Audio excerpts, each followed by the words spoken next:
If you are single and dating is hard, I just wanted to remind you that even though you only keep finding your hell to the nose, does not mean your yee to the haw isn't out there. I would not know, because I only keep finding my hell to the nose. And it's hard. But I don't know, right? We're gonna be fine, right? That is not going to happen.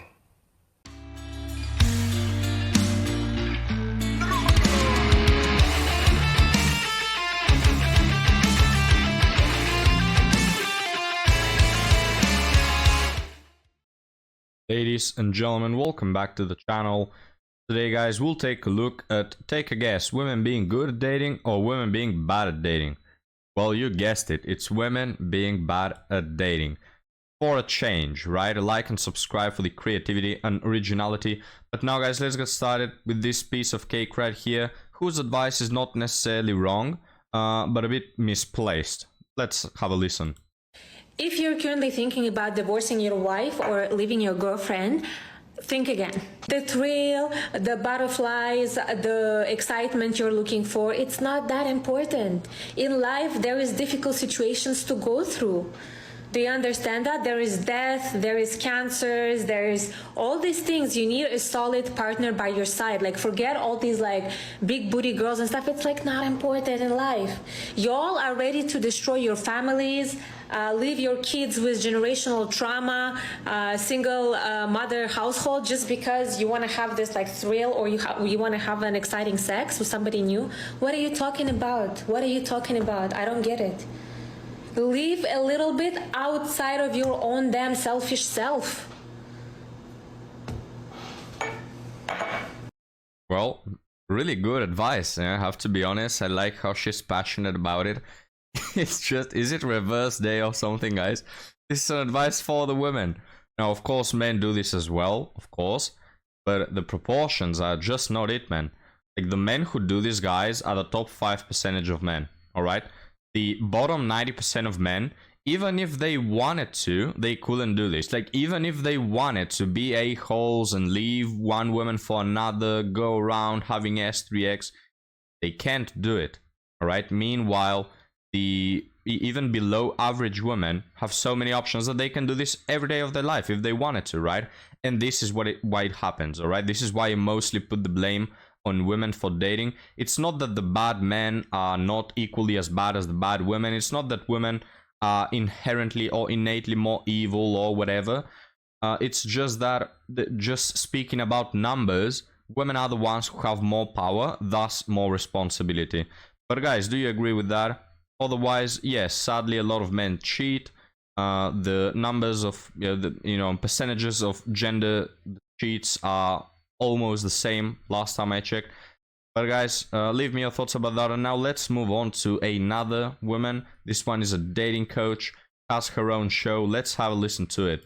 A lot of you listening, you know what I'm talking about. You start dating that person and they say they want a relationship. They're ready for their person. They say, oh, I just, with the right person, I'm ready to settle down and I want to have some babies and build a family. Okay. They tell you this. They say it, but their actions don't match it. They're not consistent. They're not willing to have tough conversations. They don't show up when you need them to. Okay. That is somebody who is not emotionally available. They may be saying things with words, but their actions are not lining up.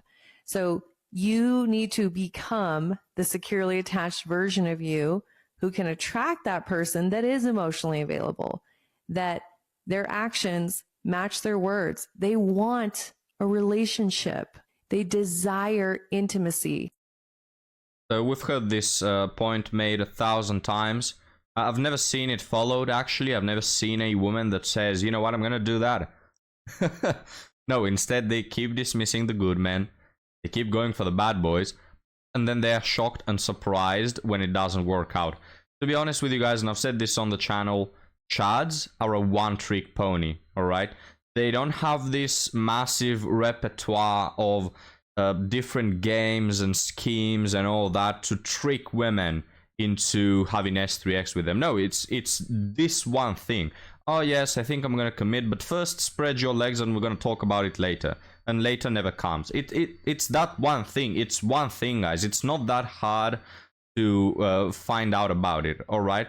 So all these women that are rational and intelligent beings, and they're not 5 years of age, all right, they're not stupid or naive, they should know better. This is why we hold them accountable. But now let's move on to another woman. This you can already see that this is a dating coach. All right, she has her Cash App on frame. All right, so guys, if you wanna gift a bit of money to some random woman you don't even know, you can do that.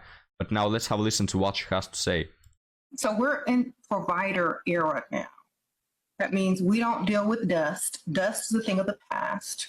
Anyone still dealing with a dusty chooses that lifestyle purposely, not accidentally anymore, because there's too much information out here. There's too much self-awareness out here. There's too many memes, reels, TikToks out here telling y'all, better, to do better. So it's only up to the individual person themselves whether to choose dust or choose provider. And a lot of people don't realize that, you can't really tell your future, but you can tell the future by the habits that you're choosing or the people that you're allowing in your life. So if you want a successful future or a future that's filled with success and abundance and prosperity, you can't deal with dust. Okay. So that's a huge way to kind of change your future if you're on a path, of dustiness. This goes for men and women. If you're on a path of dustiness, if all your friends are broke or dusty or going nowhere or pick niches or whatever, it's time to either get alone and focus on your goal or start hanging around people that have goals and have a direction in life so that you can learn and follow in those footsteps. Because a lot of people, they just keep going in a dusty circle. Well, madam, I tell you what, it does go for men and women. And men, we don't call you dusties, we call you 304s, but it has the same energy to it, right? Just don't want to deal with women like you who view relationships as only transactional, because you know what? The government, all right, stands on your side when it comes to divorce. And you walking into the relationship already thinking about it as just a contract. What will happen when you benefit from breaking that contract, right? Also, another thing I just don't get, guys, and I see this mostly with black women, all right? It's this over focus on the providing aspect. I don't know if that's to do with a lot of black children being fatherless. I don't know if it has to do with the high divorce rate. I really not that deep in that topic. But they are overly focused on providing all the time. That's the only thing they think about, guys. These women think more about finances than accountants, all right? It's the only thing they speak about all day. And the sprinkle bullcrap, it came out of a black woman on her podcast, right? If I'm correct. So why are they so focused on this? I want you to take a look at this woman's home and tell me what percentage of people that were ever born had the same standard of living that she does. She has a lot of money for makeup. Look at this bed. How many people throughout human existence do you think had a bed like this? All right. She has her air conditioning. I see also a fan there. She has her cosmetics, her nice tables from IKEA. She has a nice apartment, big and all that. Probably she doesn't own it, it's rent, but she can afford it, right? Like people in the past, guys, used to live in small wooden houses, in huts, in whatever. Even think about just a century ago. People didn't have this standard of living. There was no air conditioning as we have it nowadays, all right? People didn't own the same cars, phones, access to technology. Just the standard of living today is so much better than ever before in human history. You can be a, what was it? Average earning household, all right? You can be middle tier when it comes to finances, and you will still have a better lifestyle than 99% of people that have ever existed, all right? Like some people today have the standard of living that princes used to have in the past, and kings. You know what I mean?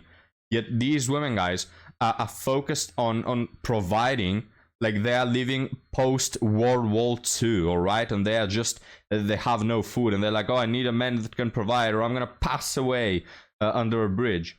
This is how they hyper focus on it. What's this focus, man?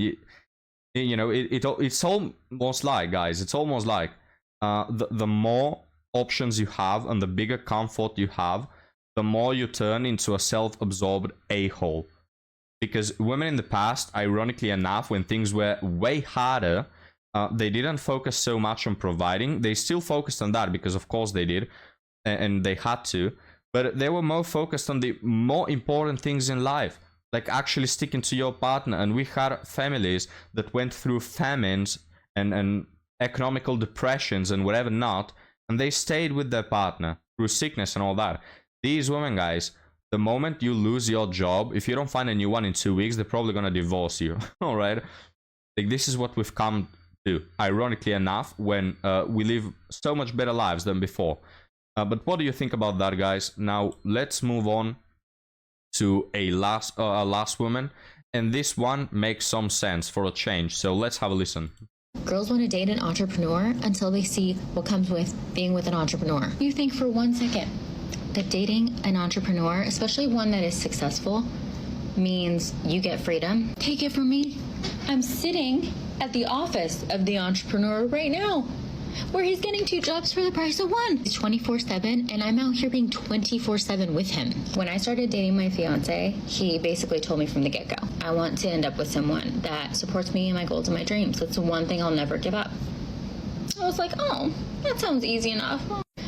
No, I'm out here in the trenches. If you want to be with someone that's uber successful, you need to know that you will most likely come in a lot of seasons second to the business, and you need to be so okay with that, like so for real okay with that. You might even lose some friends over this because some of your friends will not be able to relate. If they're with someone that's in a 9-to-5 and you're with someone that's actively building a business, they will not understand your suffering. And let me tell you another thing. These guys have such high expectations of you, more than you have for yourself. As their partner, you need to level up. And the reason why is because there's going to be a lot of hard days.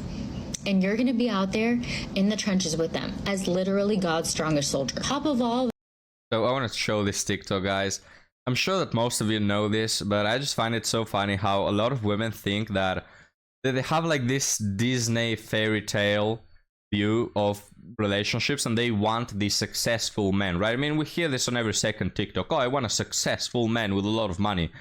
They really don't know what that means, right? Like, they think that these guys who have a lot of money, I know that the money just rains from the sky, and then they both want, like they want a man to, at the same time, earn a lot of money, tons of money out of his mind, and at the same time have like 6 hours a day to Netflix and chill. All right. Like, how many successful people do you know that can have this? It's impossible, guys. It's impossible. People who are successful of their own doing, not because they inherited something. People who inherit something and they have a lifestyle that doesn't continue making more money, yeah, they lose it all, right? I'm talking about the people who are actively increasing their finances and are good at it. They don't have time. And a lot of women, guys, they want a successful man, yet if you put a successful man in their lives, they'll cheat on him on the second month, saying the usual, oh, he paid me attention when you didn't. All right, like a lot of these women, they don't know what it means to have money, work for money, and you know, actively chase that lifestyle. So I really want to show this woman who gets it. All of this, let's just add the fact that they love delayed gratification. So the moment they achieve their goal, they're going to kick the ball down the road and they're going to have another goal to achieve. It's never ending. So you just better get used to the cycle. I feel so blessed to be with someone that has goals and dreams and is so ambitious. I want him to achieve all those things, and I want to be right there to support him. All I'm saying is, if you want a life of leisure, go find a man in finance, because I'm telling you right now, these guys, no, they're hardwired differently. The hunt is better than the kill. They're always on the chase. So best of luck to you out here, because this... Well, madam, the TikTok ends shortly. I'll tell you, there's one problem. These women, they want a life of leisure, but they want to be millionaires at the same time. They don't want no Dusty, like the last woman said, all right? So how do we do that, all right, guys? How do we find a solution to this?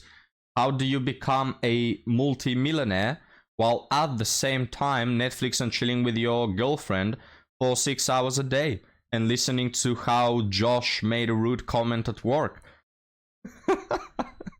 Absolutely hilarious. But one last thing to point out, guys. We have to point out the good things when we see them. She mentioned that she's really grateful to have a husband like this. That's the type of woman that men want.